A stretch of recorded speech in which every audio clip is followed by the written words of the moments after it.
Veeraiah Chowdary murder అప్పుడు వరుసబెట్టి 5-6 రోజుల పాటు ఆ మర్డర్ గురించి రాస్తూనే వైసీపీ అన్నటువంటి కోణంలో కథనాలను ప్రొజెక్ట్ చేసే ప్రయత్నం చేసినటువంటి తెలుగుదేశం అనుకూల మీడియా ఇప్పుడు అది లేకపోయేటప్పటికీ లోపల పేజీలో చిన్న వార్తతో సరిపెట్టినటువంటి అంశం.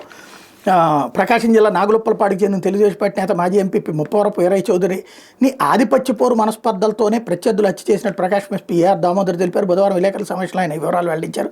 వీరయ్య చౌదరి మద్యం స్థిరాస్తి వ్యాపారాలు చేస్తూ ఒంగోలు నివసించేవారు.